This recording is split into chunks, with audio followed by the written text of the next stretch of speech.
Welcome back to another episode of the Resellers Mindset Podcast. My name is Mike, also known as the Used Book Guy on YouTube, along with my friend and fellow full-time reseller, Johnny B. We help people start and grow their reselling businesses from the ground up.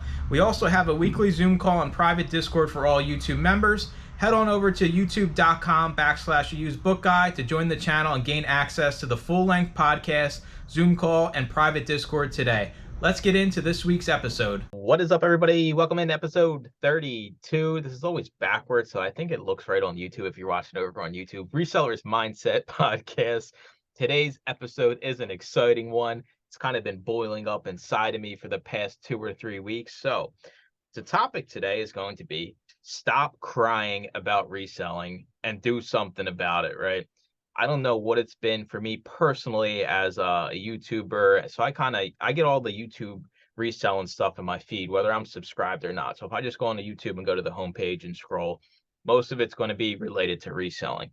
And in the past, I would say, the past month it's been nothing but people complaining that sales are down and that it's not like there's no, I guess, responsibility, right? Nobody's owning it. It's always like, hey, eBay's not working, and this is why I am broke and living under the underpass.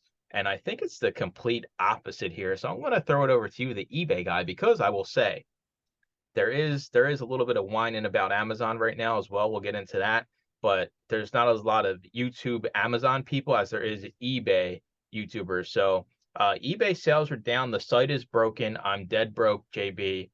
What are you seeing out there as a full-time eBay seller? What I'm seeing out there is there's some hanky stuff going on with eBay at the moment. I mean, we saw some of that last month. It's been very glitchy this month. I think they're doing updates. One of them is actually pretty cool. Now on the front end, when you're scrolling, there's a slider for the photos on some listings where you don't even have to click in to see all the photos. So you can see all the photos before you actually go in the listing. That's neat. But in doing so, they broke a lot of things, like with sending invoices and stuff. Like some of these invoices I can't send because it's like, you can't. I'm like, thanks. I want my money, but I can't. Now, we're in the month of May now, and you all have heard this if you've been around for a moment. There's a thing we like to call summer slowdown. And the key word there is slow down.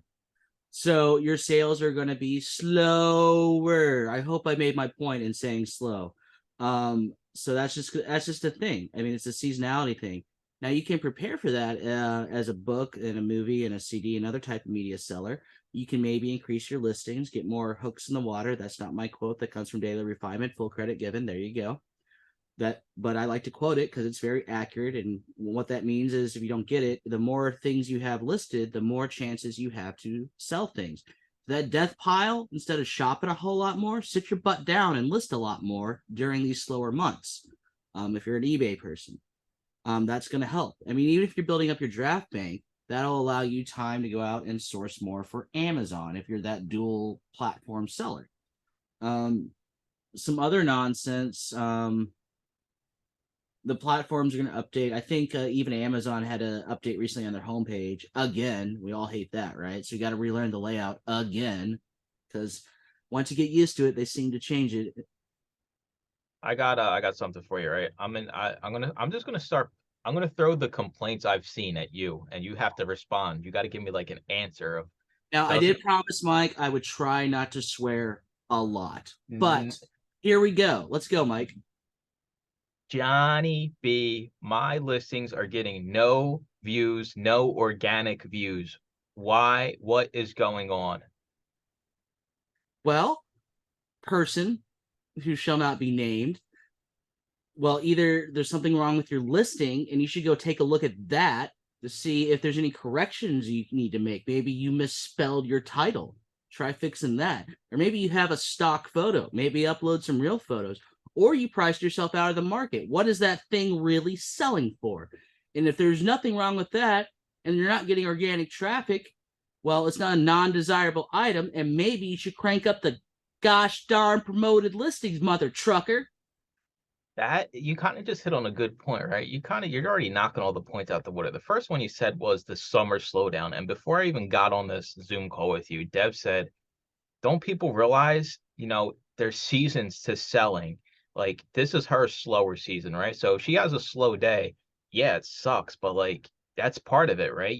It's not, Q4, it's not the pandemic times. Do you think it kind of ties into a lot of people jumped on the reselling train when it was, the highest it's ever been during the pandemic times, and now all of a sudden this is the reality of it, and I maybe people can't accept that this is the reality of it. It's never going to be like it was. I mean, there might be another anomaly, sometime down the road, but this is it. No, absolutely. They got that false expectation. If you joined at the height of reselling, where government was handing out free money, even to start a business, there were people that took those business loans and took trips and bought boats and all kinds of things. They didn't really pump back into business. But even on the consumer side, everybody here got a check in the mail, 2 checks in the mail. You know what happened? A lot of people spent money, and that was a nice time to be in. But now Uncle Sam ain't putting out free money to everybody in the mailbox, and well, people got less since they can't add it to their normal money. So this is normal. I think another thing is very, very important is that, I've heard it from daily refinement. If if you're selling things that aren't desirable, it doesn't matter. And with media, I mean, we're kind of the bottom tier, right? Besides like used clothing that is just junky brands. Yeah. At least people, with media, it's a book, maybe they have an interest in an author or something. But like if you were, if you were selling PS5s, PlayStation 5s, you would sell every single one every day if it was priced right and the listing was done correct. So I think that the problem is people are just listing junk stuff that nobody wants. Right. I mean, if you and I sung up iPhones or gold bars, and they use this in daily refinement group all the time as examples, they're going to sell every day. They're going to sell every day. Now, slinging up, what do we got here? Outward bound thing. It may sell in 90 days. It ain't going to sell the same day. It may sell in 180 days. But I list a lot to account for these longer tail items. That's the thing. If you're dealing a lot with, Mike likes the term slow movers, and it's a great term. If you're dealing with a lot of slow moving items, list more of them. So eventually, when you got a bigger store, it doesn't seem like they're slower movers, even though they may have been listed for a long time, but you have enough of them where you're selling a couple, 3, 4, 5 every day. That's my store at the moment. All my items are impulse buys essentially, and I have really high promoted listings so they get more eyeballs. Because the thing with these things, they got really cool covers. You got to see it to want to buy it. The story may be junk, but it's got a cool cover, thus making it have some desirability once seen. You got to see it though. And how do you see it? Well, you promote it to be seen. I listed 50 items a day for this past month and nothing is selling. So the problem is that people need instant gratification, right? If somebody's going to list 50 items a day, in their mind, they think they're going to sell 50 items a day. Right. Now that's the thing. I mean, the big thing is eventually you will sell as many as you're listing, but that takes a long period of time in eBay land, like a couple years. Because eBay wants you to be consistent. So if you drop the ball, well, it may push your timer back slightly. And that's the thing. People usually are inconsistent. Like they may have done it perfect 50 weeks out of 52, but maybe they took 2 weeks off. Well, eBay takes note of that, and well, your store's broken for a little while. Now you're back on the game, repairing your store. So you got to build that trust with eBay again. And by trust, I mean prove to the algorithm that you will be consistent. All right, so somebody that has slow eBay sales right now, or maybe one of the crybabies out there that's like, I'm not getting those sales. eBay's not showing my stuff to customers. I tried finding in my listing, and it's not there. Give me some tips and tricks how somebody, a crybaby like myself just was, would fix that. Well, you could try running a sale. I mean, there's different sales options with markdown sales and coupons. You could do a percentage, seems to work pretty well, or a buy something, get something free. There's a lot of models. You can go through eBay's book selling. Just type in book on eBay and see what other people are selling at. You may want to look at a bigger store. I mean, it's usually buy something, get something works, but I've experimented with a percentage off and that works. I use both actually. I use a markdown sale for my percentage, which are my 500 oldest items. So they're just marked down essentially. And then I do a buy something get something free coupon, and that also works. It doesn't work every day, but it does work to help churn the wheels essentially. And another thing you could do is look at your pricing. I mean, in theory, it'll sell for what you have it listed for if you did your research on the product. But if you go slightly more, or slightly less on the actual price, that's gonna look like a deal to the person who buys these things every day, and they're gonna snipe it up, even with no sale or no coupon attached to it. Now, I'm not saying race to the bottom kind of deal, but look at the numbers. Look at what you're selling. The biggest thing about what we do, you got to know what you're doing. So once you know what you're doing, as far as understanding your market, you know what knobs and dials to twist and turn to make it move when you need it to. Like if I got hit like with a medical bill, I'm having a fire sale in my store to make up for my medical bill. I have that option, and I have the knowledge and wherewithal to know, okay, well, I need 10 extra grand this month, 50% off sale. Here we go. That's how to do it. Do you think a lot of it comes from the majority of sellers on eBay being part-time? No, because I know plenty of part-time successful people that also have a real job. They work their 9 to 5 and they still do this part-time and make a full-time income off their part-time effort. So you're telling me people just, why are you saying that? You're just saying people don't know how to use eBay as a reselling business, and that's why they're not getting their results overall. Like it's basically what you're saying, right? Yeah, I'm saying people don't know what they're doing because they don't put the time, energy, and effort in to know what they're doing. If you haven't taken the time to learn your platform, I would say take a step back, put your foot off the gas for a moment, learn what you're doing. If you need a day because you're just time crunched, well, first I would tell you need to figure out a schedule to allocate yourself some time. But if you can't do that and are incapable, I'm saying break your store for a moment, take the necessary time to make the adjustment, and then go back at it with the full understanding of what the platform does. It's such I'm a saying break your store to learn your platform. That's what I'm saying. it's such a difference, right? Like the eBay to Amazon, they're two completely different beasts, right? Like the way you have to treat eBay, the tools eBay gives you that you basically have to use to stand out. That's all knowledge base. You have to like learn that. And like before you came along, like I didn't even know how to run a sale or do bulk edits or anything like that. And I mean, I would say that a lot of people that sell on eBay have no idea these features exist. Like you send in coupons to people that follow the store. That's what separates kind of like the hobbyist part-time wannabes to the actual people that treat it like a business, whether you're part-time or full-time. I think there's a huge difference between those, but you get a lot of the whining that come from the people that are the hobbyists and the part-timers that are just like, well, I'm not selling nothing and I'm gonna cross list it. But then the part-timers that are, like you're talking about, that take it as a business, they still get results. Right. They get better results than some people that do it quote unquote full time because they know what they're doing. They understand the options available to them. And it's like that knob dial thing I was talking about. And I just recently, because I wanted to know, I took a look at some larger stores than me that are in books to look at their follower count specifically. And it was amazing how many more followers I had than they did. And then I does that translate into sales? Now they're selling slightly more than me, but when their store is 6, 8, 10 times, slightly more is garbage in comparison. That's because I also followed them. And I haven't got, for those people that had lower follower counts, I haven't gotten a single coupon from them or a single newsletter from them. They aren't using the tools. They could be making so much more money if they did. I think you should start selling an eBay course for like $10 million a month. No, all I'm gonna say is go get your college education over at Daily Refinement. Mike, I don't have the time for that. You know that. I can't afford you, unfortunately. Daily Refinement is the eBay. There's no touching, the information them two guys have and all of the sellers in that group have.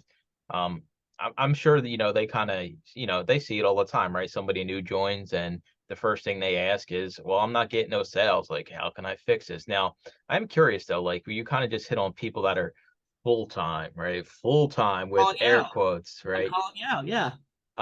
So like your full timers that you're calling out are just people that list a lot and they consider that full time. Is that kind of like the spot you're blowing up here? Is like, I'm full time. I listed 50 items a day, so that makes me full time. Whether the listings are good, whether I'm selling anything, I still consider myself full time because I'm listing all of these items. Yeah, I'm saying listing for listing's sake and not knowing what you're doing is a bad way to do it. I'm saying that. I agree 100%. Your listings have nothing to do with it, right? You could be full time and list one item a day that you make $400 off of, right? I mean, there's so many different ways. Right. You can I'm not saying everybody who lists in volume doesn't know what they're doing. I mean, I know a lot of media sellers that do the scanning listing and they list in bulk, but they know what they're doing. Like we had Jared on recently. He lists way more than I do a day, but he does know what he's doing.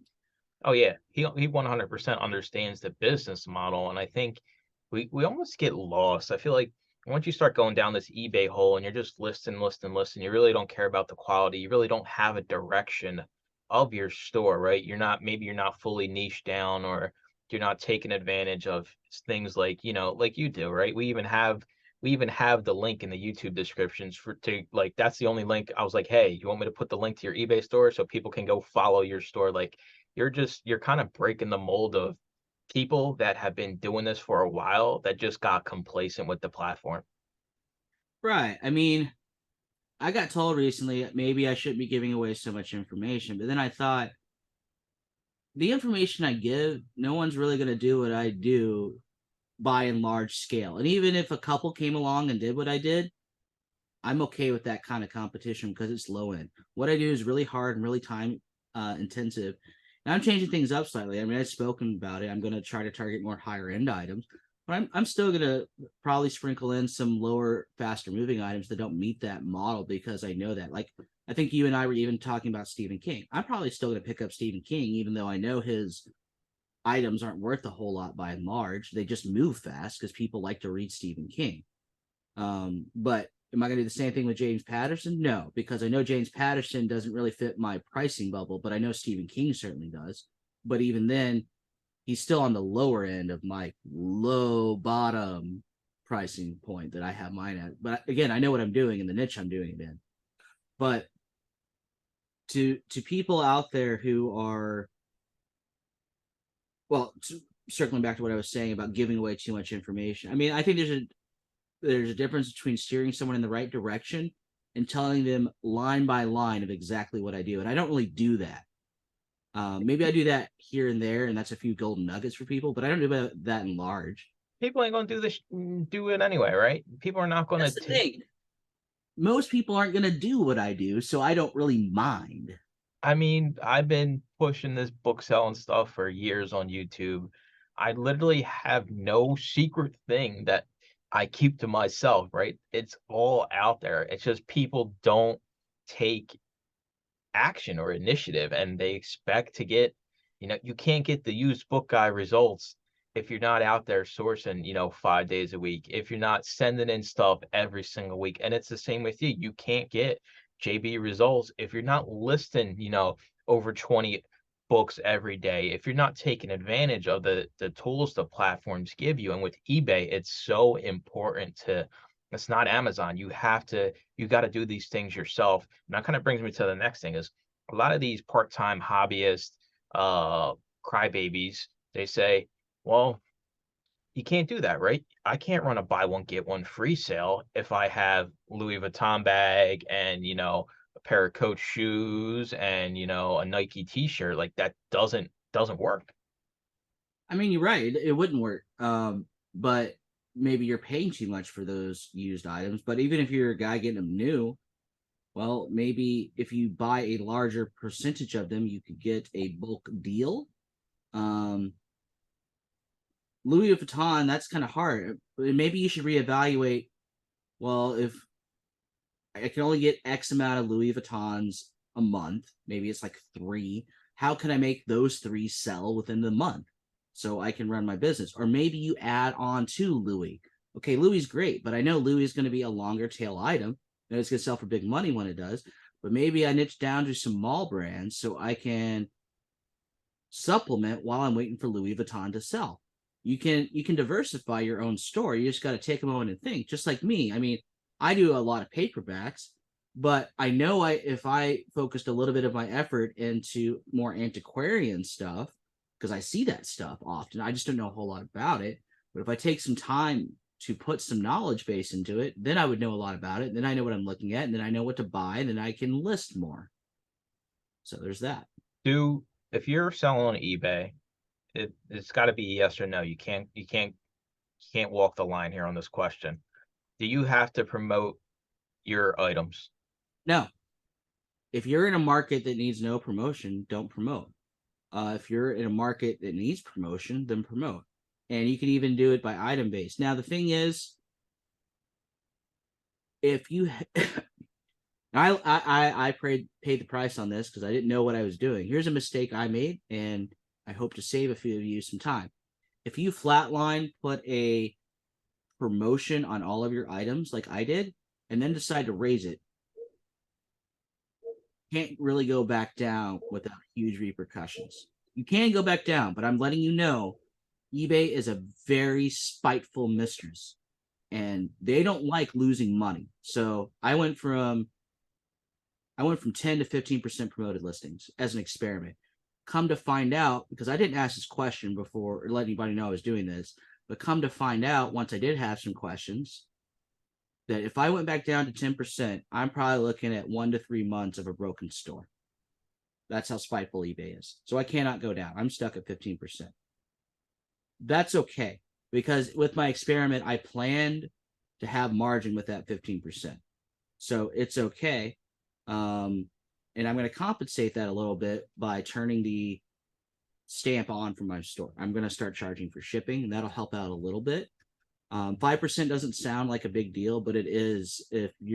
I didn't see a 5% growth in sales by me doing that. I saw a little bit of an increase. I still see a little bit of an increase, but it wasn't, well, if I'm selling X at 10%, then I'll sell 1/3 as much at 15%. No, that's not how that works.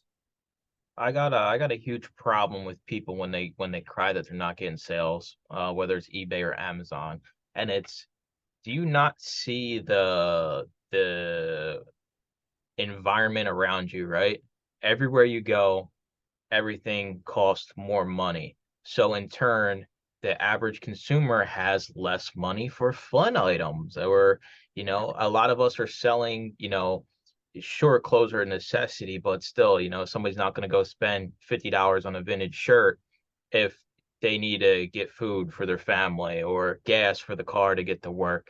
I think we have to realize kind of the environment we're in. So the fact we're complaining that sales aren't happening in the times we're kind of going through right now in the country, it's almost like, have you not gone grocery shopping? Like, have you not gone and filled up your gas tank? Like, everything costs so much money right now. So people are spending less and less. Me and Deb even have taken different steps to kind of cut some bills outside of the house, like grocery bills and gas and things like that.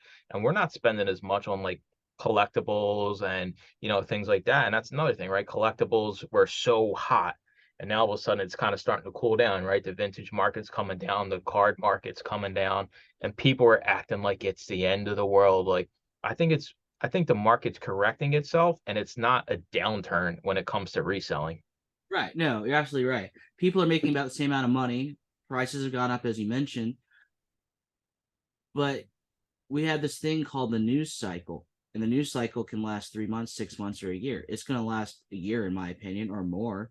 With the current thing, I think Social Security just hit the news cycle. We're talking about getting rid of that. That's going to freak people out. Everybody's going to spaz at that. If that higher age bracket that are getting Social Security, oh no, gotta watch our pennies. They're talking about getting rid of Social Security. That's $2,000 less I'll get a month.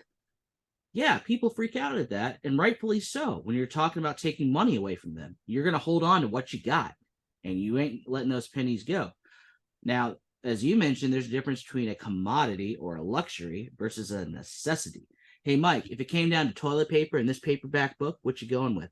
You gonna get my phone to pick up my book? No, you're not. You're gonna buy your toilet paper. You're right. It's a thin line we got to walk. And like you said, it's everything now that you like, if you watch the news or, you're on social media and all the big stories are like, it's fear mongering, right? It's like, oh my God, like, and I'll tell you what, if I if I started fear mongering and doing clickbait YouTube videos, I'd probably have like 100K subscribers by the end of the year because people love it. It's like they gotta have it. It's like their breakfast in the morning. Like, I got to hear what's going to blow up today, right? It's like, I got to hear what comet's going to hit the earth in 2082 today. Like, it's kind of crazy to think about, but that's the reality. And I don't know, it's like it's kind of intertwined with the reselling world lately. Everything is just so negative, especially on the eBay front on YouTube. Like, a lot of videos are just, where are the sales? Why am I not getting sales? This person scammed me. This person scammed me. eBay doesn't care. Blah blah blah. And I was just like, it's kind of why I chose this topic today, is because so many people are just, they don't take the action, right? Like you said, if your sales are down, Make an go adjustment. list more, source more, go back, check your pricing, right? Because pricing is such a huge thing in this market. If you list, you list something today and you never go back and check the price, for all you know, there could be 30 other people or one other person that has 30 copies of that same item listed for $5 cheaper, and you're never, it's never going to sell. I hate to break it to you. Like, Well, you you lose. sells out, you ain't gonna make that sale. Now, here's my biggest hack in examining if it's gonna be a good week or a bad week. Every morning when I come in, I have a gas station right next to me. It has this big illuminated sign about the price of gas. When I see it go up in a 30 to 50 cent spike in a day period, I know sales are probably going to be bad this week because that affects people's everyday wallet every day. All right, I think I picked on eBay enough. Now I'm going down the Amazon. I'm going down the Amazon rabbit hole. So people are tanking listings, right? Every day, every single way. The kind of trending topic is retail arbitrage, online arbitrage. You can't make money anymore because there's so many people doing it that don't know what they're doing. And it's kind of funny because it brings us back to what we said about eBay, right? Is people don't really understand their businesses, and they just see sales, right? And with Amazon, it's completely different because your sales mean nothing because the fees on Amazon are so high. Like, I don't care if you sold $1 million. How much did you make on that? It's like, what's your profitability? Like, and nobody cares about that in the Amazon space. You go to social media and look up anything that's people talking about their Amazon sales. It's always sales. It's never profitability, how much they made profit. It's always, I sold 5 figures this month. I'm a 6 figure, 7 figure, 20 figure seller. Like, who cares? And it's, hey, you can't do Amazon anymore because the listings are tanking. People don't know what they're doing. What am I going to do? Well, guess what? That's the reality of the business, right? You're doing something that anybody else can do. You got to do it better than them. You got to get it cheaper than them. It's all supply and demand at the end of the day. If you got to get it for a cheaper price so you can sell it for cheaper. If me and you are selling the same things and my buy cost is half of yours, guess what? I can lower the price a lot more than you can. So I'm always going to win that battle. What do you think, like, the biggest crybaby Amazon thing you hear, not being in the Amazon space anymore, that kind of is like kind of drives you nuts? I didn't sell enough. I did the quantity game. But I'm going to circle back just for a sec for what you said.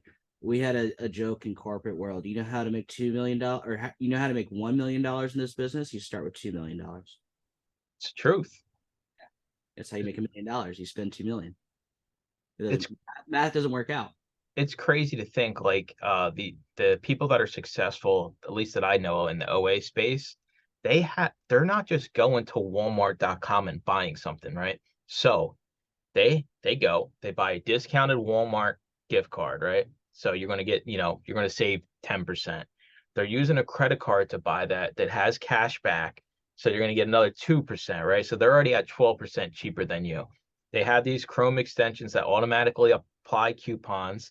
They're using websites that aren't Walmart, right? They're using these, whatever, these sketchy websites that actually have the product.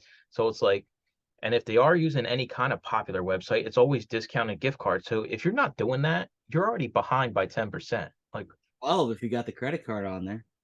right away. I'm automatically losing. Never do 12% less than that person. Never. And he just gave a small example. There are deeper examples where you can go probably up to 30%. Oh, Like, yeah. contact Walmart directly because you buy enough, you're going to go pretty deep in your discount. And the guy just coming in to buy the onesie twosie, you can't compete. I'm sorry. You just can't. I think yet again, it's one of those things where reselling was the hot trend, and now everybody's trying to jump in, and there's so much content out there. It's like, oh, I can do this, and then all of a sudden you go spend, $5,000 on a credit card for Amazon OA, and you got nothing to show for it. You might have $5,000 in sales on Amazon, but out of that 5,000, you're probably only bringing home maybe $1,000 if you're lucky, right? The margins are so slim when it comes to that business model. And if we apply that to media, it's just a quantity game, right? It has nothing to do really with how much you spend. It's about how much you're sending in, whether you're paying a quarter for a book or $10 for a book. You got to find stuff that's going to sell, right? And thankfully with Amazon, we have apps that show us that, hey, this sold 20 times in the past 6 months. Like, so you have when you see it, right? It's a 20 sold 20 times in the past 6 months. You send that in, it sits there for a month, and all of a sudden you're like, why hasn't this sold? Well, how many other people are selling it? It only sold 20 days out of the last 180. So maybe when that sale came around, you weren't the lowest price. And people just send things in and they just expect it to sell like basically instantly. It's the complete opposite. I'm going to give you a great example here. I think we've talked about this a little before. Would you pay $1 for a $10, assuming all things are equal, high sell through rate or high rank, it's going to sell. Let's say the rank's 180, whatever. So would you pay $1 for a $10 Amazon book, or we'll say 12, 1 to 12? Or would you pay $10 for a $50 value book? And all things are equal. They're both going to sell. Both going to sell, then you're going to take the higher one, especially with Amazon. Right. Yeah. Right. So even on that end, if you think a little smarter, you can maybe it's okay to pay up. I've listened to some other higher end media sellers that know with Amazon, and you got to think, if everybody's doing this, if they're buying all these $1 to $10 books, leave those behind. Go up a tier. All of those books are now yours, because not everybody's sourcing those. I promise. No, and it's one of those things where you have to break the margin, right? With media, you got to sell a media item for at least $17 for you to start taking home more than Amazon takes home. All these, and I've seen it, people have, oh, I got $2,000 in sales and my payout was $600. Well, what are you selling? If you're selling $10 books, you're lucky if you're getting $1 from that sale after fees and buy. You're definitely not getting $1 if it's after buy costs and fees and labels and shipping it in. You're already losing. So your sales mean nothing. And I think the Amazon world is so focused on, oh, my sales, my sales. For me, it's been completely different this year. I'm like, I don't care what my sales are. If I'm taking home more money than I was last year, that's all I care about. So basically, instead of selling, 100K with low volume, low profit stuff, $10 stuff. If I sold 75K with higher margins, I would make more money and do less work because it's less items you're touching, less items you're sending in, less refunds, less headaches. So it's like, get out of the mindset of just, oh, well, I can make $2, $3, $4. I don't think that works anymore. And unfortunately, that's all the Amazon space is. People are just trying to chase $1, $2, and it doesn't make sense. It's a little different in eBay because you can get multi-quantity buys to make up for some of that.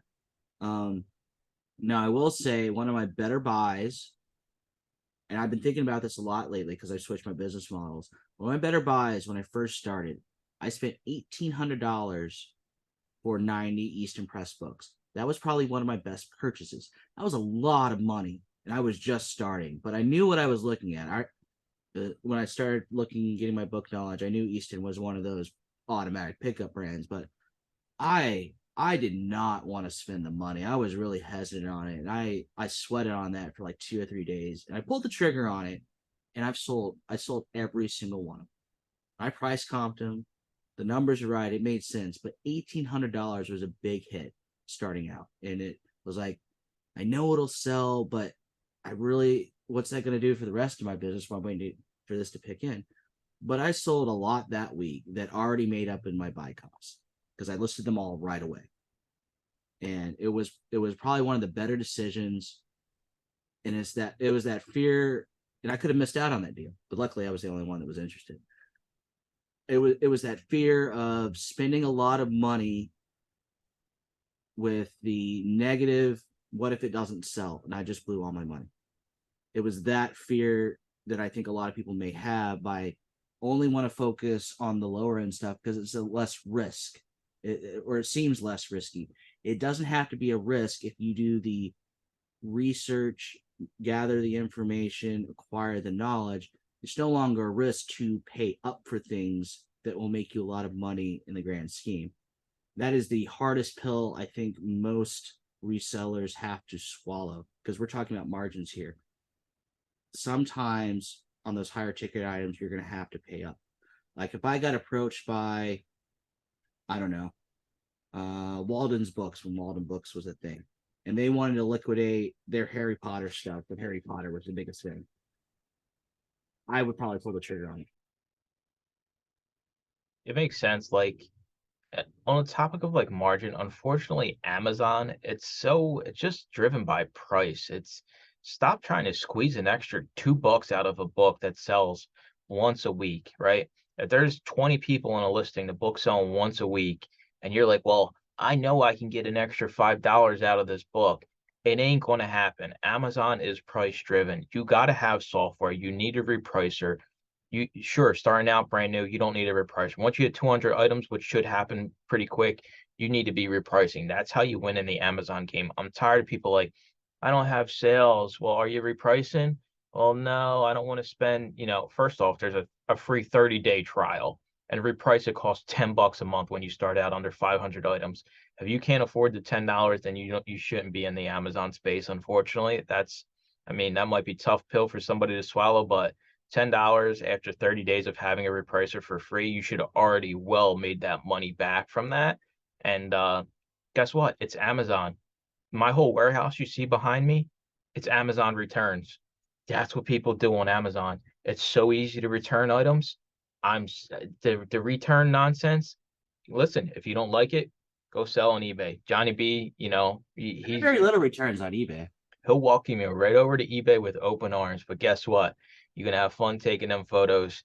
You're going to have fun dealing with the customers, right? Well, we'll refund. An FBA refund. What do you got to do? Nothing. It gets sent back to Amazon. They say, hey, this is a used item. We can still sell it as used. You're done. You wash your hands of it. People get so caught up with the refunds. It drives me nuts. And I don't know. I think a lot of the outcry is because new people are getting into reselling right now because of the way the economy is that we mentioned. I don't know. It was 6 months for me to get the buy box. I don't know if that's changed or not. So that could be another reason why you're not getting any sales and you're crying about that. It was a long time, and I was active with it. I was. And then one day I got it, and it was great. So if you're a newer seller and it's been 3 months, I know we forget about it because we got ours, right? But for those that haven't got it yet, just be patient. It'll be fine. I promise. Yeah, well, and the information's out there now, right?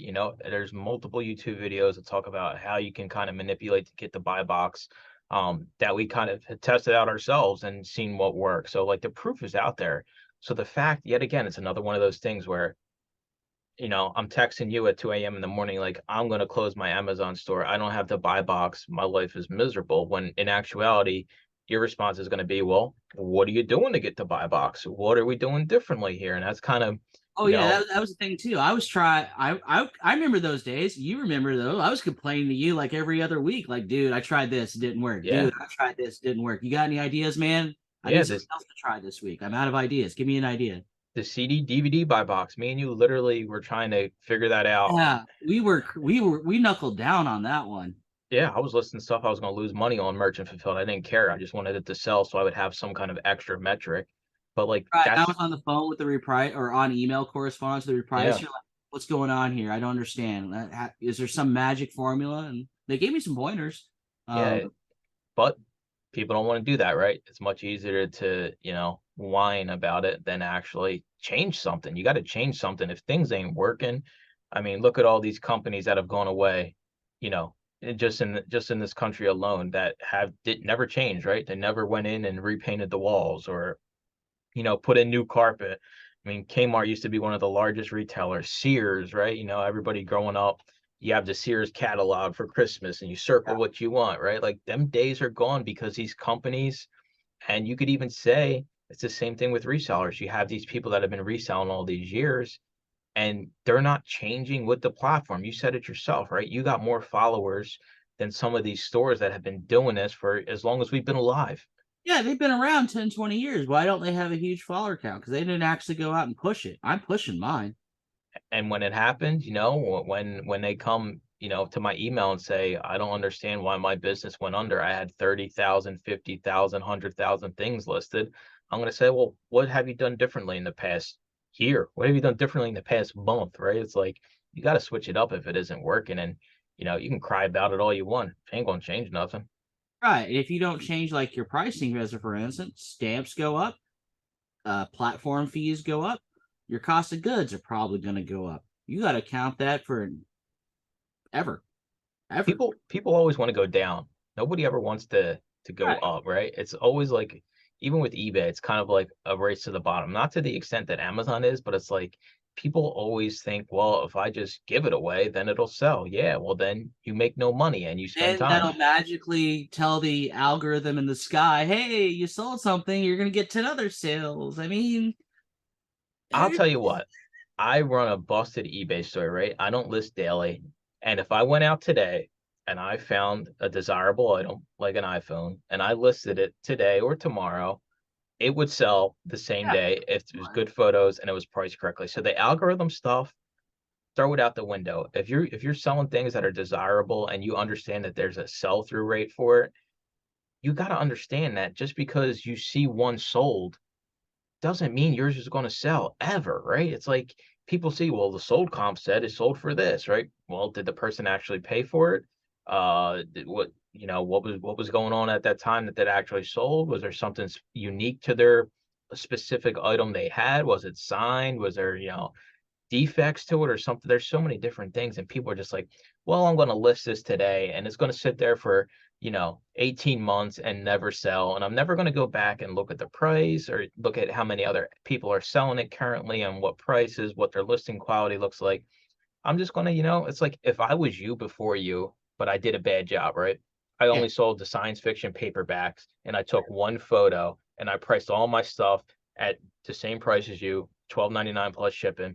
And all of a sudden you come onto the scene. I have no idea, right? Because it's not like eBay sends me a notification like, hey, you have a direct competitor. Just like, I would love an email my competitors. I'd love that. But yeah. so it's like all of a sudden my sales stop. And what's to blame? What's to blame? It's eBay. It's not. I didn't even take the time to go see if Johnny B is out here doing it better than me. I'm just going to blame eBay because I guess nobody really has a face on eBay, right? You just blame eBay. It's not like I see, Johnny B's like, oh, that guy, I can blame him, right? It's like, oh, it's just eBay. eBay hates me now, right? It's like it's a cop out way to do it. It's like, come on, it's so pathetic and lazy. Right. And then like if I had a yacht and I listed that yacht for $20 million, it may never sell. Honestly. Because people who buy yachts, I don't know if they're buying used yachts, and even then I don't know if they're buying used yachts on eBay, to be fair. But it's a $20 million yacht, right? So knowing your market and if it actually can sell, even in those higher expensive things, even in clothes, we see this. Some of those clothes, they're just too expensive and they may never sell for 1, 2, 3, 4, 5 years before you see that money. Honestly. Yep. All right, I'm going to wrap this episode up here with kind of my final thoughts. Takeaway is if you're out there and you're not getting the results you want, reach out to somebody, right? If I had a full-time eBay store and my eBay store was, on the downtrend, I say, yo, Johnny, look at my store. What's going on? Give me some pointers. Give me some ideas. Start thinking outside the box.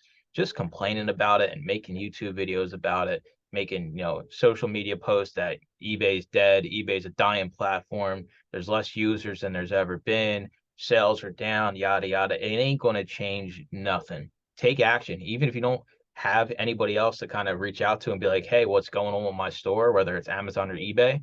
If you start doing things the right way, I mean, if you're out there on social media, you're out there on YouTube, there's plenty of sellers that do this the proper way, and you can learn so much, right? Just go watch Daily Refinements videos. There's like 10 million of them. Those That's all are you got free. to do. Yeah, you don't even have to join the group. There's plenty of good stuff on the free stuff side. Yeah, I mean, it's like every day he posts a video, and it's not even like his videos are just like educational. It's almost like business lessons within how to have an eBay store. Your camera just sucks, dude. I gotta buy you a better camera. It's a lot. It was an expensive one. It's probably just old now. But Yeah. I did want to point out one thing before we end the thing here. Mike said a moment ago, and I'm gonna highlight this. So highlight. Mike said he runs a broken eBay store. He knows that, but he doesn't cry about it. He has the expectation of I know I'm putting X work and I'm going to get Y results out of that. He doesn't. Well, I'm gonna swear now. He doesn't bitch about it. He knows that's the result of it. So but he has that knowledge. So I would say build your knowledge before you start crying, and before you even start crying, ask some questions. If everybody comes up empty, then I'll give you my blessing to bitch. Yeah, it's a toxic world. I highly recommend avoiding that, because it will suck you in, right? It's a dark hole, and I can straight up tell you, I've unsubscribed from a few people that I've been subscribed to on YouTube that were eBay sellers, just because for the past month it's been wah wah wee wah. I don't need to listen to that, right? I got 4 cats that cry all day for food. I don't need any more crying in my life. I got plenty of it that goes on, right? I cry every night to Deb that my eBay sales suck, and she just says, shut up. And I'm just like, yeah, I know. I probably should. I don't know what I'm doing, but have realistic expectations, and leverage, the people around you. If you have a downswing or something, maybe something's going on, shoot a message to somebody. Hey, what's going on? This is what I have going on. I'm not getting the same results. And, even if it's not the correct idea, like me and JB bounce stupid ideas off each other all the time, but just to have somebody else to say, hey, that's stupid, I mean, it kind of makes you take a step back and rethink everything, and then you're like, yeah, you know what, you're probably right. I probably shouldn't do that, JB, now that you really said that it's stupid, and now that I look at it, it is stupid. Yeah, I mean, I'm the arrogant jerk face. I don't mind telling Mike he's stupid sometimes, and I expect the same from him, honestly. Like, I have harebrained ideas, and I expect him to call me a stupid McJerk face, stupid head. Sure. Yeah. And I think we'll end it on this here. Surround yourself with people that are going to be straight up with you. You don't want somebody that's just going to sugarcoat it, right? It's like if my sales suck and Deb's like, oh, it's all right. You don't got to go out to thrift stores. You don't got to do anything. Things will just magically get better. It's never going to happen, and you don't want those people in your corner. You want people that are like, hey, you need to get out there. You need to get this done. You need to do that. That's how you win in this reselling game. So we will talk to you all in next week's episode. Thanks for listening to another episode of the Resellers Mindset Podcast. Today's full episode and all previous episodes are available to all YouTube members, along with the weekly Zoom call and private Discord. Head on over to youtube.com/theusebookguy and consider joining for as little as $2.99 a month.